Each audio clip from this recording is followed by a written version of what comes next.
Yo, where the busia for Yasramo, Mofanchan, Munim Ghana Network said it here. Ghana Network, Yasramo, MTN4.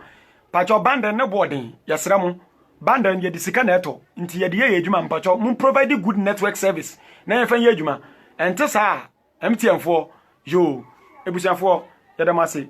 Wa Basubiana, watch a video no. Na Yatwa, the Medinusu.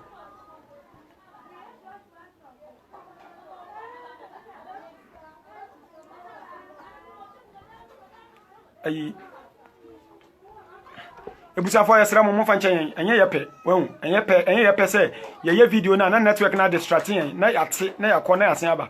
Yasramo, network and disturbing, network and disturbing. Yapamacho pa Mofanchan, na afi, fancy video na yano, Matthew chapter, the errors in the gospel of Matthew chapter 8 and 9, and one year to us on the year we be into washer parts. Yamfansa washer back on we are, nan to us we into yedu baby. Osa Pacho wa baso na watch video na me. Yedu Matthew chapter 8 verse 14. Matthew chapter 8 verse 14. Time of Jesus. Osa Peter nasi yade no. Inti kan na enko. Matthew 8:14. Matthew chapter 8 verse 14 no. Asena Yesu aba Petro fie. Inti Jesus oba Petro fie. Obehunu na se ba se oda ho. Obehunu Peter na se ba se oda ho. Yare fufuo. Oyale fufuo. Na oso ne nsa. Inti Jesus oso ne nsa. Na ne yare fufuo ni jam. Na ne yare fufuo ni jam. Na osoro som no. Na osoro som no. Esom no. Na woken English na English in I say he waited on her on him. He waited on him. When we say some because when we say what kind Matthew chapter 28 verse Matthew 20:28 na o say no nipa ba no amba say mo nsom no na mbom obesome de ntia o kan sasa say when we say ye menyandu wo medu wa meba be kire no so menyandu Matthew chapter 20 no inti me mpese majampa kwa na makwakire enema bia menyandu wo inti me summarize na mo yedu a makire mu na wate ase yi when we say ewo no Yesu offer towel offer esuafo no wo de esuafo no nyina nan well, no, okay, said on Jesus, why am I or small, almost some or munianum. Inti sa 7 1 7 or or can so nipa bano ambassador, monsom no nembum obasumeno, pacho, I don't know 1 7 or cano. Inti would have said that Tibia, young fanas are entwa additional so. Wasna edu enbreno. Inti edu enbreno. What the one hour ahomani bebre ebreno. What the 1 hour ahomani bebre ebreno. No ordinance mutu ahomani no. No ordinance etu ahomani no. No also osa 1 hour yale nyina yade. Inti Jesus esa 1 hour yale nyina yale. Na dia odifo Isaiah kan no abemu se. Inti Jesus yade no osa no. Munti o. Jesus osa won yade na yade no osa no die odifo Isaiah kan no abemu se. Ono na ofa yen ahomre. Fatu tirim. Jesus say, do I try to say Jesus yade no osa no. Eno no odifo Isaiah kan no abemu se. Ono na ofa yen ahomre. Ono na wafa yen ahomre. Na oso ayen yarewa. Na oso ayen yarewa. Pacho fantu etirim. Yakwa kan do odifo na kan no. O quote Isaiah chapter 53 verse 4. Yankwa kan sa Isaiah chapter 53 verse 4 no o quote no. Eya sa na ewo Isaiah wo ana say wafa asam no Matthew the author of the book of Matthew no wafa asam no ana wasesa no o say ono na waye den Matthew den ono na wafa ana waswa wafa ye na ono na wafa ye na homre osina yan yarewa no na yan yarewa no waswa yankwa kan Isaiah de ne Isaiah 53:4 osi ampa yan yarewa no ono na wafa na aye de enso waswa mpacho eno na Matthew kan no pacho nti wo de wo fa Bible na wo bia na wa check na wakọ the Old Testament baby o quote no so na wa den wa check pacho vado word michiao share video no mami why me da wase nti wen ade na ofa asam na wa twist no ofa asam na wasesa no nti ya to aso kan Matthew Osina Yesu enwu nkofo ekokopi wo. Nti Jesus onwu nkofo ekokopi wo no. Ochese obekọ ensuagya no wa. Ochese obekọ ensuagya no wa. Na otwerofo bi ba abeka kire no se. Nti scribes ebi ba Jesus nchen abeka kire no se. Ochechefo. Bra Jesus ochechefo. Bebi biara obekọ no. Bebi biara obekọ no. Mediwechi. Mi mediwechi. Na Yesu ese ne se. Nti Jesus ese ne se. Sakrama wa abon. Tie sakrama wo abon na ewiemu onoma wo mprebuo na ewiemu noma so e wo prebuo na onipa ba ne de na oni Jesus de he onifa akọ de nti to oni baby kura oda empa sa we ase de sa wo se wo mbobla de a baby a obeda kura de nya de obeda wo benya Jesus ono also no I can of myself do nothing. Just an papa. Into 33 years across all day. Or quite a papier. Or be at 33 years. Who quite a papier. Who probably be able. Can name my beam. Also, a share for no more of business. Ain't a share for no more of business and say. Eradi Jesus. I'm a corner because you may answer. See, sa esuni ba kona obedi Jesus echinu.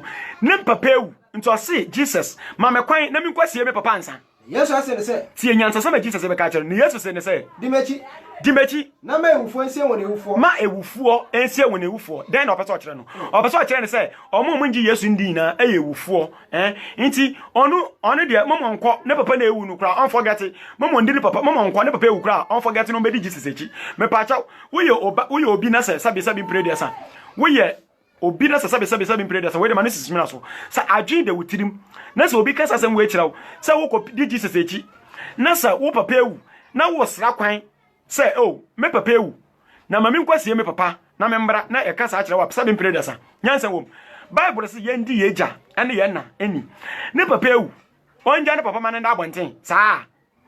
Afei, yate. Nimpa ne papa ewu. Obedi Jesus echi.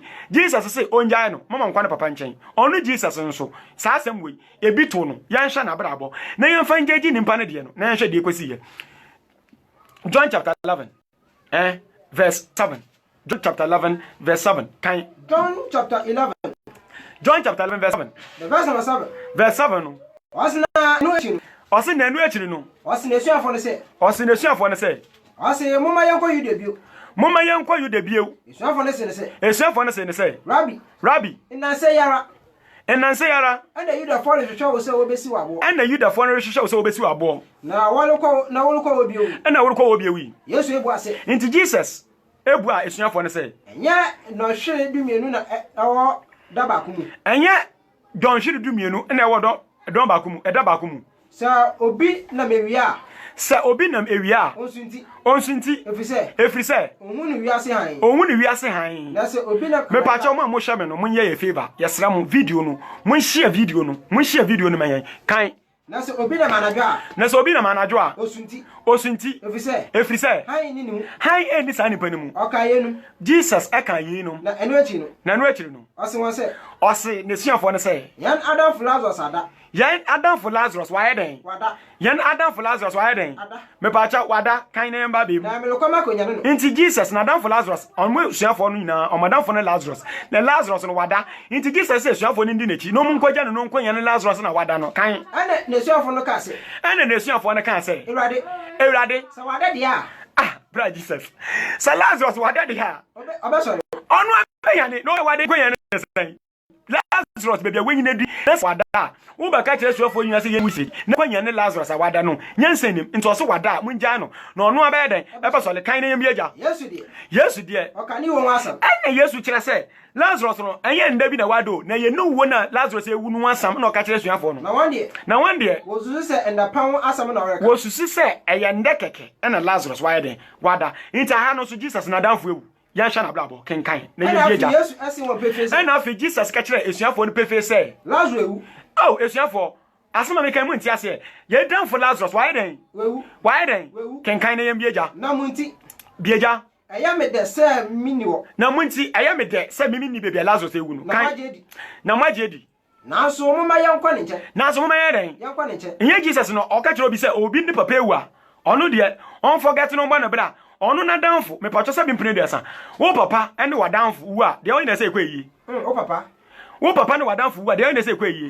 no obi papa ewu a dwinwo obi papa ewu o sere Jesus na wa kweyi Jesus don't forget no onu na danfo ewu dia esuafo nu nkoja no na on kweyi na ase me pacho okwa one de na okwa kweyi kan shade o se ena Thomas wo frɛ no atanoka chen ena Thomas a ya frɛ no ataneka say eka kire ne efafo esuafo ne se o ka kire ne efafo esuafo ne se yanso mama yanko na yenu nko mama yanko ne ye ne Lazarus nko yeden enko ye ne Lazarus nko yeden to aso o se ene Yesu duru wo no o se obehu ne se wedi eda mu na nan dada nti Jesus we kom se na dan for Lazarus we wu 4 days ansa kan Yesu batani aben Jerusalem nti Jesus na dan for Lazarus wu ye no na onya enwi se we wu 4 days na o manam kwan so no no esuafo no ka se Jesus 4 days na ansa Jesus ka se o monsan kwa Judea na afi no mo be den o mbe se Lazarus wa ye den we wu nti kan ɔse Nsubatenia ebe Yerusalem. Nsubatenia na ebe Yerusalem. Ebeye akwansima dunum. Ebeye akwansima dunum. Na Yudafo no mu pani. Chantel, I'm greeting you. Kan na Yudafo no mu pani. Into Yudafo no mu pani. Aba Martha ene Maria. Aba Martha ene Maria nchese. Into Yudafo no mu pani aba Martha ene Mariam. Nchese welibejam won. Nchese welibejam won na Lazarus wo ni nti. Ena Martha ete se Yesu reba no. Ena Martha oti se Jesus reba no. Okweshia no. Na Maria de. Na otifie. Ena Martha si Yesu se. Na Martha si Yesu se. Erade. Sawa. Kaminu Lazarus wan den. Kala yan. Kan ni bieje. Na se impo. Bibia ubebisa Onyankopon. Minim se wo Jesus a wugina bibia na ubebisa wo papa Nyankopon no. Onyankopon de bema wo. Onyankopon de bema wo. Yesu ase ne se. Ena Yesu se ne se. Wuni bem Lazarus no wewu but obeden kenkan ne yam bieja ena Martha se ne se minim se owu sori mu da edi echi no Martha no onim se Jesus benyana no wa ye wi ebisa question Martha se onim se owu sori mu de Lazarus beden kenkan ne yam bieja Jesus ase ne se ena Jesus o se ne se minim se owu sori ne nkwa me dabi nya sa twetwem ne ka me ase Yesu ase ne se ana Yesu se ne se meni owu sori ene eye me na me gina wenim na me no kasa no eye meni owu sori ene nkwa dia oji mi die no me pa cha mo mo share video no kwekwe bel madam fu mi chia o mo share video no ma me dia oji mi di no se wewu mpa obenya nkwa dia oji mi di no se wewu mpa obenya nkwa nti Jesus what kind of story no to aso na che say Jesus okonya ne Lazarus den efre ewufom me pese bi say Christopher mo hwa me say Jesus otumi nya ne ewufu a adenti ana Matthew chapter 8 verse 17 verse 17 no ne hie ni ba ko ka che ne say me maami ewu me papa ewu nti maami nkwa tie me papa na me mbra na Jesus otumi say ewufu yale otumi nya ne ewufu na wanfa na hie ni no obedi nechi no anko na wankwanya na papa Jinwo yesi Jesus din etumi nya na ewufu ne maami Mary ewu wenyane Peter ewu wenyane John ewu wenyane Paul ewu wenyane na siefo edi na chi nyina ewu omunyane Christopher billions of people ewu omunyane still wojidi say Jesus di onyane ewufo agro ewo motuo kenkan ne yemieja osina osikuduo mu na osikuduo mu no yesiafo ne di na chi might ne yedu no na osikuduo mu no yesiafo ne di na chi nti question wa na say Jesus otumi nya ne ewufo a adantina na dafo na yafasan ne suye ne ba ne nche kacha ne sane papa ewu na nkwase ne mra no wanfa na nkwa ne wenkwanyane no na Lazarus no oya na danfo ne de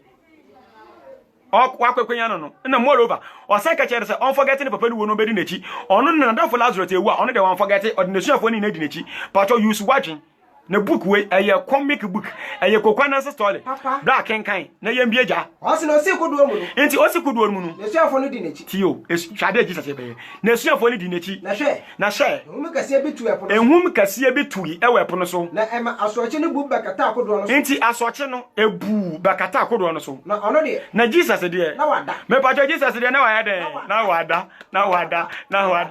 wada me pa cha ewo no kan the Jesus de na waya de osi na hwe ehum kase bui abakata akodo so osi na ono de na waya de Jesus e Christopher mo so Yankopon so ntonko na waya de Jesus ti boti ma na waya de wada kenkane mbieja osi na woba ne nchen ebenya no se enti woba ne nchen ebenya ne Jesus se Ewrade jinyan na yari na osewonse na yari na osewonse mo amugidie so adan ehu aka mo se ena osole tente mframa ena Jesus sore na otente a ehu ena mframa no epo no mframa no na eyedin ena epo no mframa no eyedin Jesus se wugine di a ndwuma oye no wo beye akase echende ye chensa ana mo amotempo ano mo atena ho ema epo asache bubu mu den egufo wuji Jesus di edin ni tumi bi wom Jesus to make kasa kire epo emepo yedin o kasa kire mfama yedin na epo ebubu dan a wo ye Kristo ni wentumi an kasa kire epo no wo Jesus gidie mu mepo na ebubu dan tena ho na gidi kenkan na yembe yedin osina eye nipa no won nti eye nipa no won na wakase nipa be kra ni aba Jesus na mfama na epo tie ni aba Jesus nipa be kra na frama na epo tie wo verse 28 no osina okodu esoja no wa nti verse 28 okodu esoja no wa no Gadara for asase so no. Okodu esuagya no wa Gadara for asase so. Nipa benu bi a ahonmone won so. Tie aha no.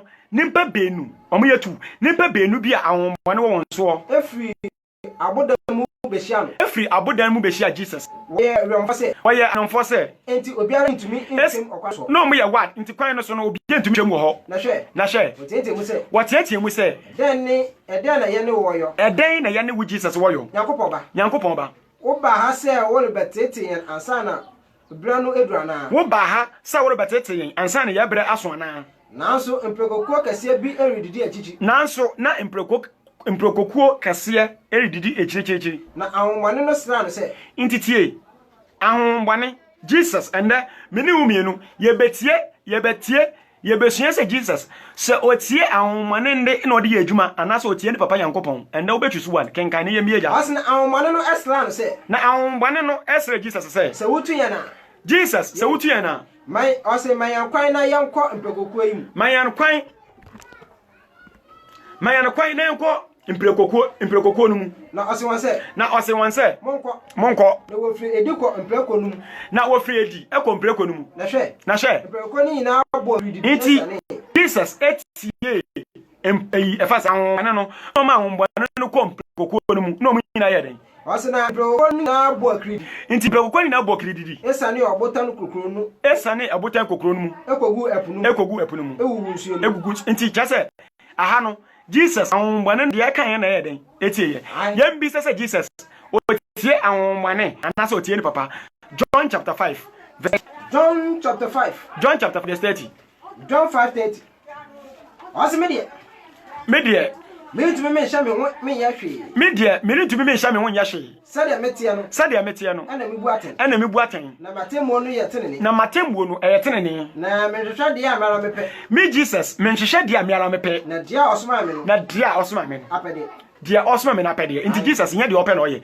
Dia osoma no apede no ye. Afei twan we quotation we ye quote ye be say quote bio. John chapter 8 verse 28. Ye be kan ni bio. Hwade. John 8:28. John chapter 8 verse 28. Ben. Ya mi ciao. Eric Amwakon. Eric Amwakon me chiemu ina pacho. Mo baso a mo share video no. Mo comment ni hu bebe mo share video no fi kenkan verse 28. Os ana Yesu sin won say. Ana Yesu o say won say. Se munyama onipa ba no so a. Se munyama onipa Jesus so a. Ena mo hu se me. Enu na mo be say Jesus me no no. Na me mo miara mitirimu me yobri. Na me Jesus de me mbo miara mitirimu. Me nya biribi na sade eja no chache me nti dia Jesus baye ne eja no na ekere ne se je wei na Jesus waye den waye afi mighty na enkwahwe se eja no eye umfina na kan ose ana ahonmane no sra Jesus se se wutu yana mayankwan na yanko Jesus mayankwan na nkompre kokuo no mu no se won se monko na wo firi du kompre kokuo nti umfinu friedi nti Jesus otie umfinu ana otie papa yankopon ayi umfinu ye Kristo ni a apply logics and common sense yet you krom na abrafo ndi book ne bre yan check and the Bible commando and the CF the wise family yes mon check book no and you go to check no to aso I might you no yo ase wana Patricia amomi chia ho why wona ma yaka aya afre be kakra mesero kenkan na emieja ase na wana wo hwe won so no dwane na wana wo hwe first empreko no so no wo dwane na wo ekuro no mu ekokas nti wo ekuro no mu kokas ekoka ni nyina ene wana na wonmone wo muni na nti wo friedi na okoa na okoka nsam esi ye no ahonmane na etutu etutu afiri abodanfo no mu ekohye mpreko no mu na okoka ni na kire ho na ho no na hye kromwofo ni nyina efi edise kromwofo ni na efi edise won be hye Jesus na wo hunu no wasra no se onfiri won ahia so nko wasra Jesus se Jesus we are great nti memfiri ahia so nko chapter 9 verse 1 nti munya botere ebusafo yesra mo dwumadie na yedi no mo amu nim se dwumadie na yedi no eso kyanyin eko a ese mpanifo de omunan sifom na omoko na omayi omani na nkokwa te se yen yafa eko ne datu yede si yenan so se yebeko inema bi wo wa yesra mo yantumi yen de ebetumi na yeye no de muso betumi aye no se yesra mo mo support movement no wo de video no po na obetumi share wa pesa support movement no yesra mo frɛ 05411 75155 0541175 155 anya say de bia betena say ya mpanifo e de nneema egu akwem mpanifo toto nneema within with short time small time mo be say ya big pa anya sam ketwa nti yasra mo momba mbade na mo support na kwotesi na ekoti nke yenya egugu projector so na nka mudi mu ani den ehunu na de na matiase na matiase yi nti Matthew chapter 8 ye wie ya toa so Matthew chapter 9 na aha no mesre Matthew chapter 9 no me mesra mo mama ya fa hye enibiri anajo mesra mo network ne ha adwen network no ha adwen nti mesra mo mama ya fa enhye enibire ye bo 1 o'clock enibire ya baba life na de the first saying Matthew chapter 9 eros na ewom no so ayeden aba yedamase ye chie obibia Matthew chapter 9 network ne ha adwen yesra mo enye ye pe say beja ye posti sanka ye Matthew chapter 8 and 9 but network ne disturb serious nti yesra mo enimbire ye bo anaju ye bo 1 o'clock ay baba life na ye de Matthew chapter 9 no so ayeden aba ye de obibia ase obi o share video bia on share video no na o ma ye hu time a ebebia Wembley London ya Ben michiao wo share wo London na papistic kwabnado me hu say wo share me medamase na Patricia Amo michiao why Ben okay Erica Mwakon you are also watching michiao Kweku Ebel you are also watching michiao Kweku Bonsam Kweku AG Bonsamba abowa we great yada wase wo ugbo eduma mo video no Chantel michiao me ya wo ta me won titwi oh Chantel after this video call me Vado word usu ye chiamo ma mo share video ni na yada mase mo share video no manyan na video no kwa chire na eduma na ye no eso embra mfa so damase de obi ase mo share video no bye bye.